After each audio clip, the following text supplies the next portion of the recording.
লিচুর এই ঠান্ডা ঠান্ডা ডেজার্টটা যদি বানিয়ে না থাকেন আগে কখনো, তাহলে আজই বানাবেন। যেহেতু লিচু এখন সবার ঘরেই আনা হচ্ছে, কম বেশি লিচু কিন্তু হাতেই থাকবেই, যেহেতু এখন লিচুর সিজন যাচ্ছে। ঘরে থাকা কয়েকটা উপকরণ দিয়েই কিন্তু আমি আপনাদেরকে বানিয়ে দেখাবো এই লিচুর ডেজার্টটা। গতকাল রাতে লিচু আনা হয়েছে আর লিচুগুলোর এই অবস্থা হয়েছে। একমাত্র এই একটা ফল যেটা বেশি দিন থাকে না, পরের দিনই একদম কালো হয়ে যায়। লিচুর ডেজার্ট যেহেতু, আমি লিচুগুলোর খোসা ছাড়িয়ে নিচ্ছি। কয়েকটা লিচু আমি শুধু বিচিটাকে ছাড়িয়ে নেব, আর বাকিগুলোকে ছোট ছোট করে টুকরো টুকরো করে হাত দিয়ে আমি ছাড়িয়ে নেব। সাথে আমি দুটো কলা নিয়েছি, তবে কলাটা অপশনাল, আপনারা চাইলে স্কিপ করতে পারেন। আর নিয়েছি আমি আধা কেজি পরিমাণ দুধ।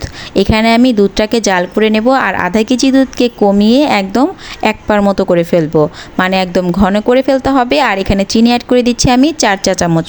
যেহেতু কলা লিচু সব কিছুই মিষ্টি, তাই চিনিটা আমি একটু কম দিয়েছি। আর এখানে সামান্য একটু কাস্টার্ড পাউডার আমি এখানে গুলিয়ে রেখেছিলাম, মানে হাফ চা চামচ পরিমাণ গুলিয়ে নেবেন।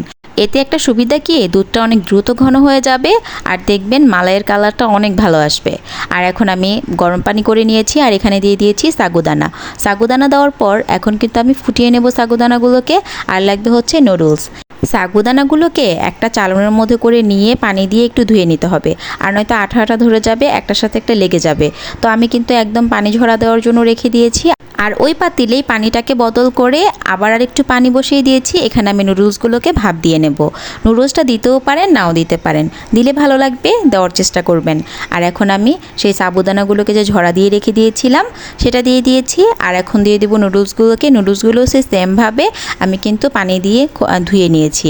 আর এখন একে একে সবগুলো উপকরণ আমি দিয়ে দিব, যেগুলো আমি রেডি করে রেখেছিলাম।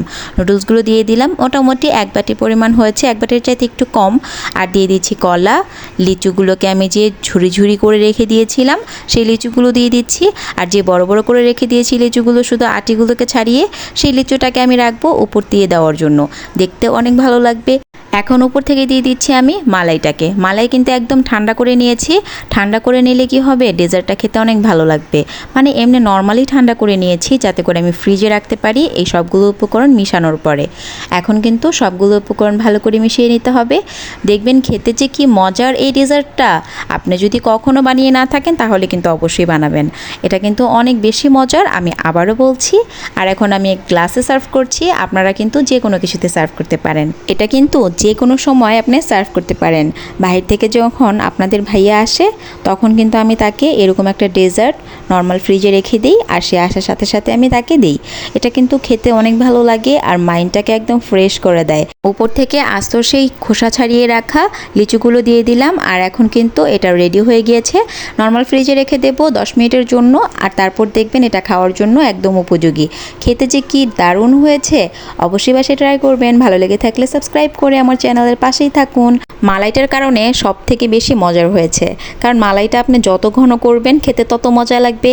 আর দেখুন কতটা ঘনত্ব হয়েছে, কালারটা দেখেই কিন্তু বোঝা যাচ্ছে এটা আসলে কোন লেভেলের মজা হয়েছে। Thanks for watching my video, my all lovely viewers. সবার জন্য রইল অসংখ্য অসংখ্য দোয়া ও ভালোবাসা। আজ এই পর্যন্তই। আল্লাহ হাফিজ, আসসালামু আলাইকুম।